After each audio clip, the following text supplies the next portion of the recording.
well, Booker, we're back. Guys, I hope you had a merry bloody Christmas, and I hope you have an even better New Year. Booker, as you know, we're going to be discussing Faction War today, dude, which is obviously part of our 1.7 review. What did you like about 1.7, Booker?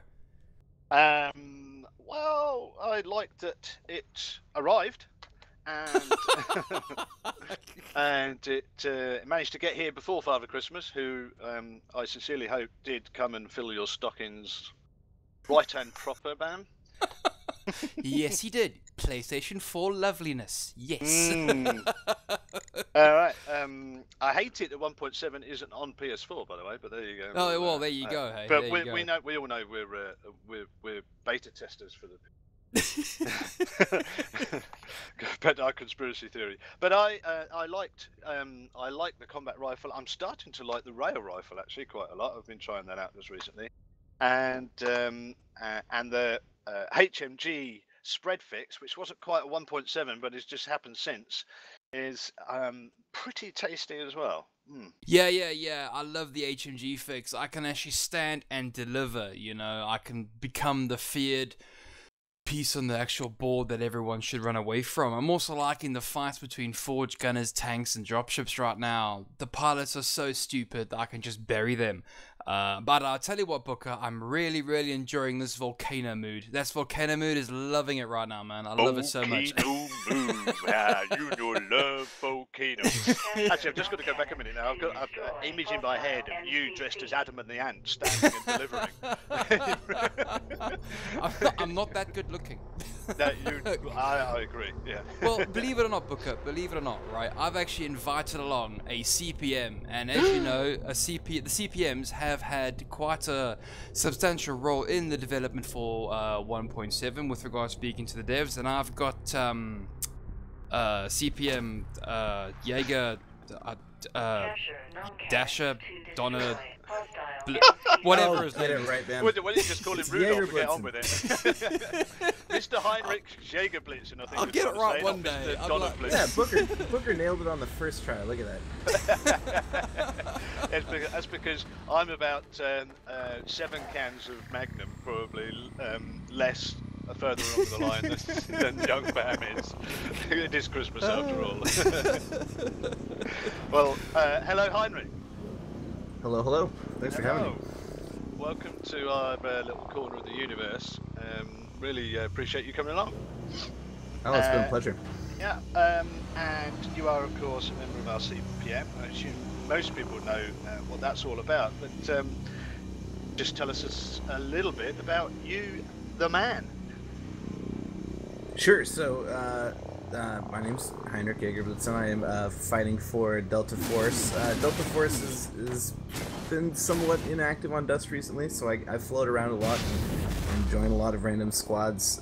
You know, part of that's the CPM job too. It's good to be in a lot of different circles and see how a lot of different people are playing. So, you know, send me a squad invite if you guys see me online sometime. Yeah, you little squad. Whore you. Exactly. I get around. I'm very easy. So, obviously, you are playing. I assume you're playing mostly faction warfare. As much as I can afford to. There's the whole not getting ISK and still losing plenty of equipment in the process thing that I think all of us are fighting with. And I'm not one of those people that comes from a corp that's been doing PC steadily, so I don't have like trillions of ISKs that I'm sitting on. Like I'm lucky if I've got 10 million in my wallet most of the time. Really makes you think. And so I really live on the knife edge there of what I can afford to lose and gain back. Because I was in the school of thought where I was actually quite. I could have done with waiting for faction warfare until the market was there, so that the whole thing was in its proper iteration, and I imagine there was a lot of discussion about that at the time. Yeah, there certainly was. I don't know that I would have. I mean, I think faction warfare and like True Grit put a lot of work into it, and that was definitely one of the Christmas presents they wanted to give the community was this nice big package of changes to faction warfare, and I'm glad they did. I wouldn't have necessarily wanted them to postpone the whole thing. But yeah, there's certain aspects of it, like the LP store, that are certainly really frustrating if you don't have a market to trade that gear. Yeah. And so, you know, you get people like me that so I've been an EVE player for a number of years and traditionally been a Minmatar loyalist and been very involved in Minmatar faction warfare as an EVE player. But in Dust, I've never really got into the Minmatar gear. I've always liked the Amar suits, the heavies, and the assaults, the scrambler rifles and such. And so that's what I'm all spec'd into, you know, scrambler pistols too. And so when it comes to running faction warfare, I like the Amar LP a lot more. So I've actually been fighting. I've actually been fighting on the Amar side. I know. Oh, no, that must really hurt. So hopefully none of my EVE friends will be listening to this, and it's just a matter of time before I end up on one of my friends' orbital kill mails, and that'll be an awkward conversation. Yeah. You'll be ostracized. Yeah. Well, and the Amar that play Dust, like some of them that are in some of those intel channels know me and know my reputation EVE side, so they're like, wait a minute, what are you doing in here? Like they're like telling people to AWACS me and stuff, and it's like, no guys, this isn't like a joke, like I'm actually fighting for the Amar on Dust. He's a spy. Yeah, But hey, he's a spy. You're a mercenary. You get paid to do the job, or whatever Yeah, you gotta exactly. do it. I can play far more fast and loose with the role play with this character than I can with hands. Yeah, and so you know, as far as obviously you are involved in 1.7 and playing it a lot, was there a good deal of constructive input that the CPM was able to contribute while this was being developed, this 1.7 patch? Yeah, so I think one of the biggest advantages that this 1.7 patch had over some of the others is that it was made across 2 months essentially. You know, because there was two big projects that were part of 1.7, right? There was the faction warfare changes, and then there was also the vehicle revamp. Yes. And I have a really hard time seeing either one of those packages being done in a month's time frame. And so I think it was a matter of necessity that it got stretched across 2 months, but I also see that as one of its biggest strengths because it gave the devs an opportunity to soak up a bunch of public feedback by posting those threads up as early as they did. Which was perfect from them, by the way. I was so pleased they did that. Indeed, yeah, and we've had a lot of discussion on Skype about all this, about both features as well. And so that also extends, having that extra time, I think, has also benefited, you know, the CPM in terms of having more time to, you know, track down where the state of each project is at, and you know find out what the developers need advice on, or find out what aspects of it need to be followed up on, and you know, I think that extra time benefited everybody. That's all very, very interesting. Yeah. But what was your not yours personally, but the CPMs obviously had a major input with regards to guiding the devs in the direction that 1.7's finally come out at. What was your sort of input towards the devs? I mean, I know you guys have had some staff changes with regards to CCP Rouge and CCP, whatever. What's his name? X-Wing? Saberwing. That's his name. X-Wing, Saber. Yeah, Saberwing. That's... You're not great. Too much man, alcohol. Really? What's happened there? I mean, who gets to speak yes, to that's those guys, a great question. CCP Saberwing and CCP Rouge actually both came in kind of in the middle of 1.7. So CCP Rouge is the new executive producer. He's like the head chief. He's the one steering the ship. And CCP Saberwing is our new community manager. And so neither one of those would have necessarily been involved in the nuts and bolts of a release anyways, just because the nature of their job description, but also the timing. They came in sort of in the middle of 1.7. As far as the CPM's input goes, so to sort of like, if we were to like divide up the pie in terms of, you know, influence, you know, so let's take the vehicle changes, for example. The concept for it, this idea of like windows of opportunity and having tanks and dropships and jeeps be, you know, in kind of a dual state where you're either hardened up and you're really tough to kill, or you're caught vulnerable and you're really easy to kill. That kind of design philosophy was something, it was all CCP. You know, that was their design teams that came up with that and posted it for the public and executed it. So where we come into play, you know, is kind of in a supporting role of, okay, now that we're going down this, you know, path, how do we make it the best package that we can possible.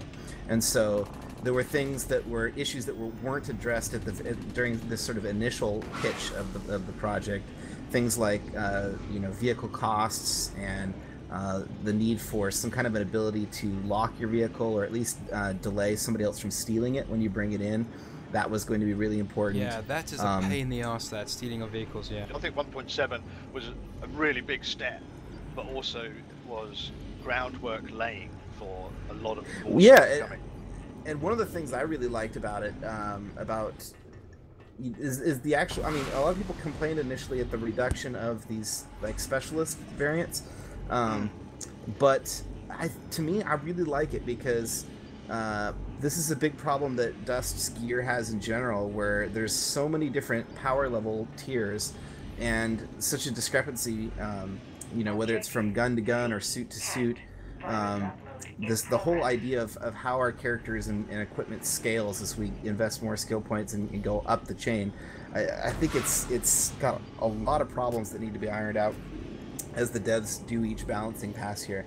And so by streamlining the vehicle system and simplifying it, they've now given themselves like a safer foundation to where they can bring in specialist variants that make a lot more sense. Yeah. And that's one of the decisions that I really liked, because I don't know if you guys have discussed it before, if people that are on the forums, or just there's a lot of buzz about this idea of tier side, about eliminating power tiers, or streamlining certain aspects of the gear system in general. And I don't know whether CCP has necessarily bought into that, but they've given themselves the option to do different things now with the current lineup that they didn't have before, and I think that was a smart move.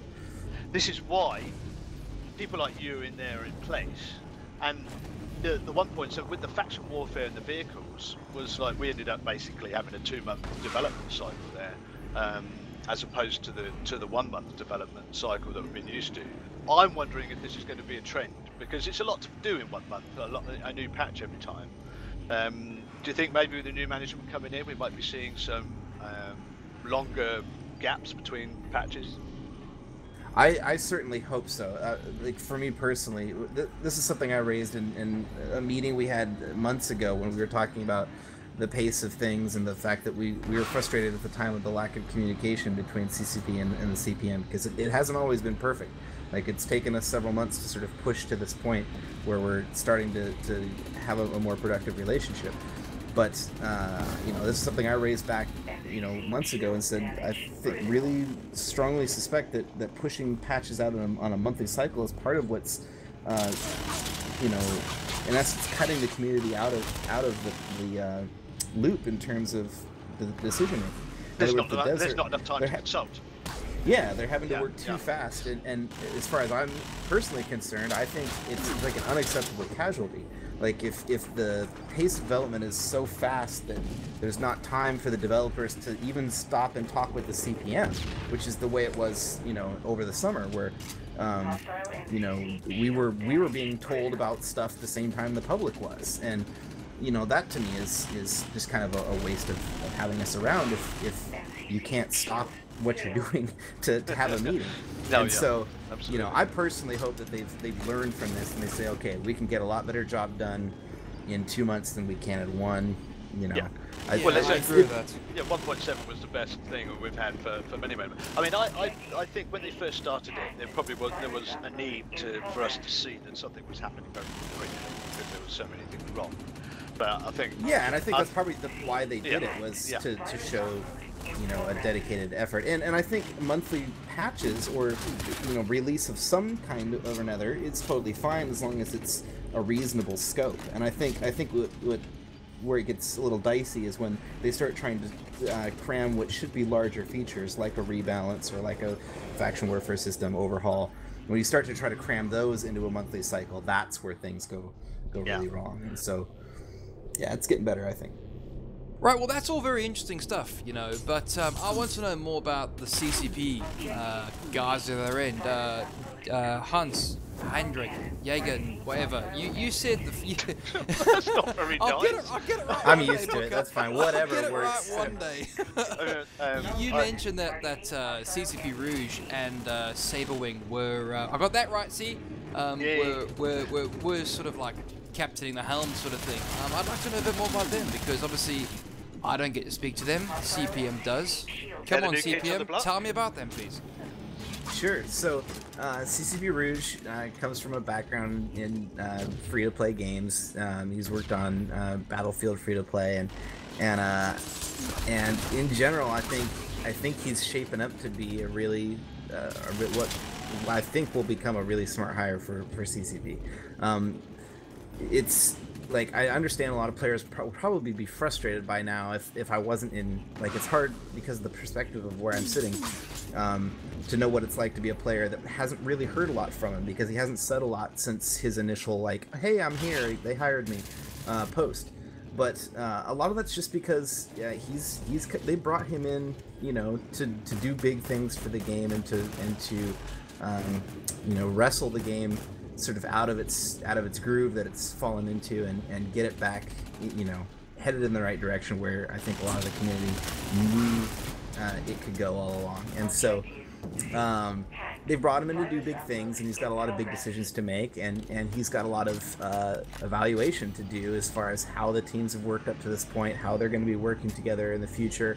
I mean, the executive producer's in charge of everything from, you know, the pace of development to the sort of overall direction of where they're going to, you know, where they're going to take this next. And so that's a lot of what he's mired in the middle of right now. And I think the reason that we're not hearing a lot from him in particular is because he's, you know, making those big decisions that need to be made very carefully. You know, there's a lot of stuff that players have been frustrated with for years now that just has to be addressed, and not just like feature to feature basis, but also just like how the game is getting built and how, you know, how it's, you know, why it's taken so long to get to where we are today, and these are all the things that he's going to have to look at. And so what's most impressed me about CCP Rouge is his openness with the CPM, and this is something that is in sharp contrast to sort of what we were dealing with before he came on board.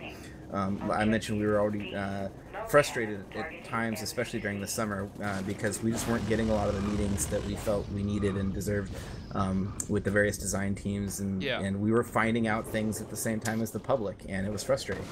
And the really refreshing thing is that even though he isn't at the point where his plans are finalized enough to where they can be shared with the public, he's, you know, been very frank with the CPM about what he's about to do and where he wants to take the game and how he plans to get it there with the people that he's got.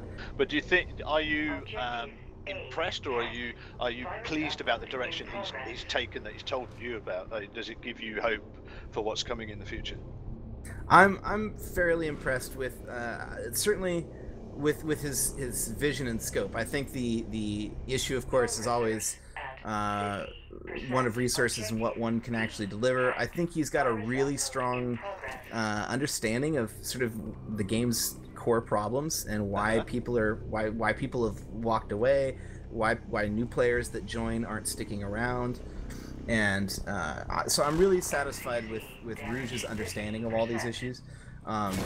And that's not to say that every decision that he is going to make is going to be one that everyone's going to like. You know, he's going to have to make a lot of tough decisions. And but in general, I think what's encouraging is again his honesty, his openness with us, and asking us for advice every step of the way. Brilliant. We can keep our fingers crossed about that. And our other new kid on the block, of course, Saberwing. How does he fit into it all? Yeah, so Saberwing fills a really important spot. So up to this point, the CPM we've had, you know, we were founded or announced by CCP Dolan, who is the sort of CSM handler over in Reykjavik, and and he started us up, you know, as a project of his, but you know, we quickly became too much for even him to manage. And CCP Logi Bro has had a hand in supporting us a lot as well. You know, with a lot of administrative stuff, meetings and that sort of thing, and getting us information that we need and tracking people down. But what we've really needed all along is somebody that's in Shanghai that's kind of, you know, working directly with the CPM. And they've had, you know, community managers in Shanghai, Frame and Wang, that both, you know, helped us from time to time, but both of them have their own, you know, job description and things that they handle on a day-to-day basis that aren't the CPM. And so, you know, we've really just like not had a sort of dedicated person to get us all the stuff we need up until they brought in CCP Saberwing. And so he's kind of our point man now. He gets us the information we need, he tracks people down, he schedules all the meetings that we need, and he's much more aggressive at getting those meetings scheduled and followed through on than anybody else we've ever worked with before. And that's exactly what we need, is just a support person that we can go to and say, look, we got to have a conversation with, you know, Wolfman about this topic, and then boom, like within a week he can get us a meeting set up, and, you know, depending on schedules. But that's really it's a huge role that we haven't had up to this point. I think that's why the CPM's been frustrated in the last several months. But I think that's hopefully beginning to wrap up now that we've got somebody to take care of that stuff. Brilliant. Well, it's interesting to see that Dust has finally got people that actually care about us and care about the game enough to sort of take it forward. I'm finally, as you said before, 6 months is a long time for a game to run its course with no sort of no one steering in any sort of direction. I'm glad these guys have come on, and I'm glad CCP is stubborn enough to see DUST514 to its end. Yeah, and I think this is why, you know, this moment right now is something we can point back to. Like, if you guys decide to let's say bring me back on the show in, you know, 2 or 3 months from now, when a lot of this, Shall we? yeah. Oh, I don't know. Okay, maybe. If you do, I promise you some good conversation, because we'll be able to look back at this point right now that I can't say a lot about, and we'll be able to look back and say, okay, that's what was going on back then. That's why things were quiet. And I think at that time it'll be a lot more clear as to why we're around, because these are kind of decisions that are normally that no player, nobody in the community would ever be exposed to. But the fact that we're under NDA and we're a trusted group, you know, of players, we have an opportunity to have those conversations with the devs while they're making these decisions, and make sure that players' interests are represented each step of the way. So it's a privilege that we have that wouldn't be possible if there wasn't an institution like this, and if devs just, you know, only waited to engage the players till there was, you know, information they could speak publicly on. Well, I think, you know, I certainly got a lot of time for the job that you guys do, and I think it probably takes up a lot more of your time than most of us appreciate. It's easily like taking on a part-time job, and you know, even when CCP's not keeping us busy, you know, there's hours every single night invested in talking with players or playing the game or writing up posts. Right, well, guys, I think that's enough for today, and yeah, Hans, thanks for joining Booker and myself for tonight, and I'll see you guys all very soon. Okay, yeah, really great talking with you, Heinrich. Really appreciate you coming along. Maybe we will see you again in a few weeks' time, and we'll talk about some of the stuff you couldn't talk about today. Yeah, thank you so much for having me. I appreciate it. Yep, brilliant. And in the meantime, I will very soon be in a reticule near you sometime soon. Bye! It's just too much of a habit now. We gotta stop. It's adorable. I wasn't even prepared for that. What you want? What you want?